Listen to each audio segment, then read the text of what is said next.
Assalamualaikum warahmatullahi wabarakatuh. Hai teman-teman, perkenalkan nama saya Rizal Catur Aprianto. Saya akan mempresentasikan rencana produksi. Rencana produksi ada 3 macam, yaitu ruang lingkup, rencana produksi, proses produksi.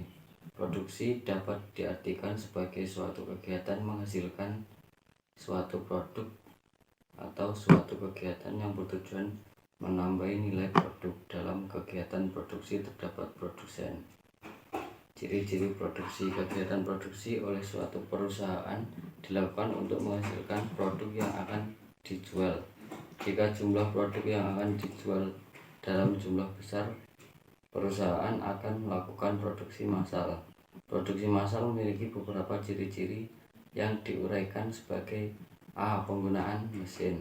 Penggunaan mesin dalam kegiatan produksi memang merupakan ciri utama dari produksi massal. Dalam era industri modern ini, banyak perusahaan yang memanfaatkan teknologi mesin untuk meningkatkan jumlah produksi barang. Misalnya dalam industri otomotif, perusahaan seperti Toyota dan Ford menggunakan teknologi mesin dan sistem perakitan berjalan assembly line untuk memproduksi mobil dalam jumlah besar. B. Perencanaan. Perencanaan produksi merupakan suatu rangkaian aktivitas untuk merancang strategi produksi produk. Rangkaian aktivitas dimulai dari memikirkan bentuk barang, jumlah, ukuran, sampai jenis barang yang akan diproduksi. Inovasi dan pengembangan desain juga termasuk bagian dari perencanaan produksi. Perusahaan mampu menerapkan perencanaan produksi dengan baik sehingga menghemat waktu dan tenaga kerja sehingga menjadi lebih efektif. 1. Konsep perencanaan produksi. Dalam proses produksi, produk yang dihasilkan akan baik jika diawali dengan perencanaan produksi dan kualitas yang dihasilkan baik, konsumen merasa puas dan usaha yang dijalani akan semakin melesat dengan penjualan produk meningkat.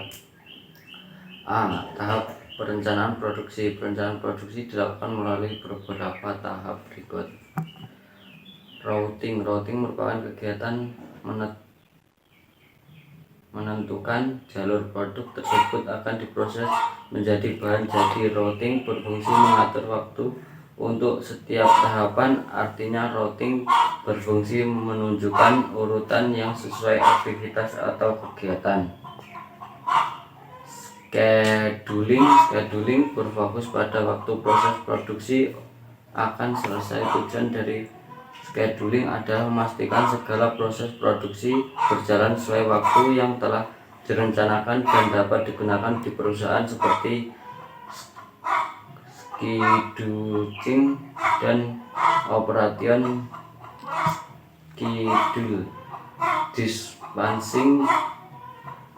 Dispensing melingkupi beberapa hal: memberi bahan baku yang dibutuhkan untuk proses produksi, mengelola pencatatan mulai proses produksi awal sampai akhir, mengelola pengerjaan dari satu proses ke proses lainnya.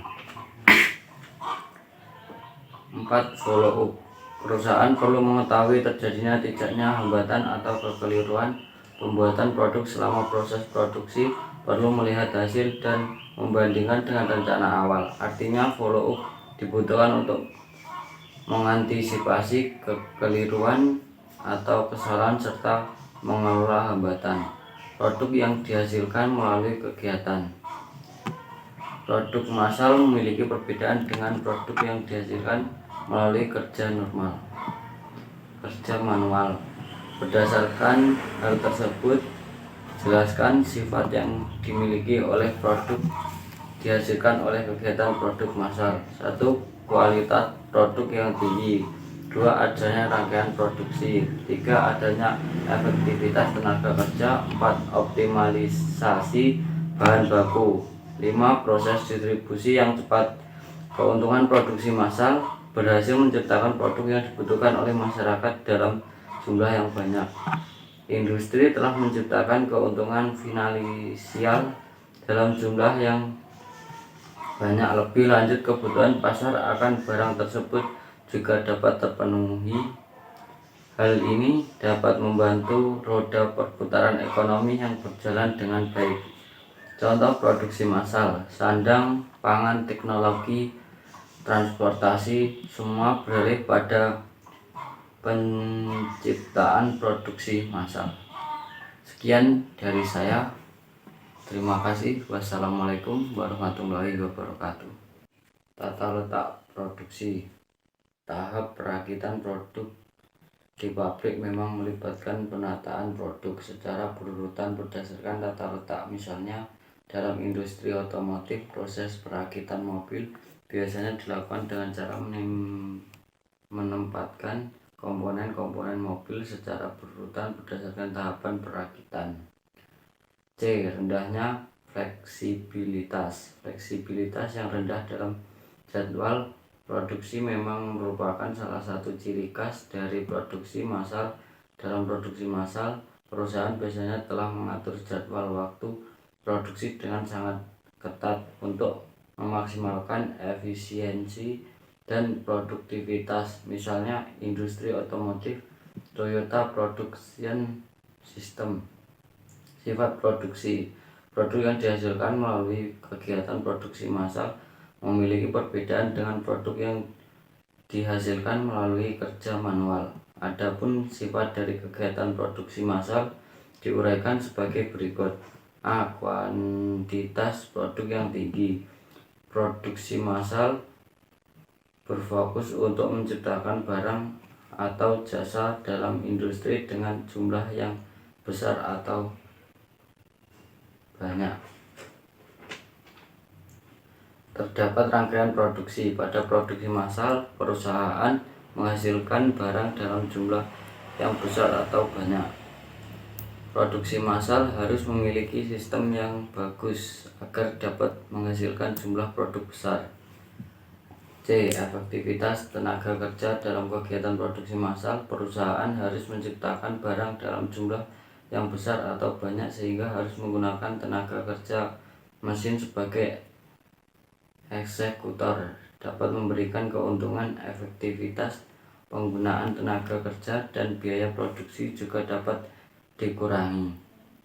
D. Optimalisasi bahan baku. Kegiatan produksi massal dikerjakan oleh mesin atau robot sehingga kesalahan yang terjadi akan lebih minim jika dibandingkan hasil kerja oleh tenaga manusia, karena mesin memiliki sistem kerja yang terprogram sehingga dapat berpengaruh pada optimalisasi penggunaan bahan baku yang akan diproduksi menjadi bahan jadi.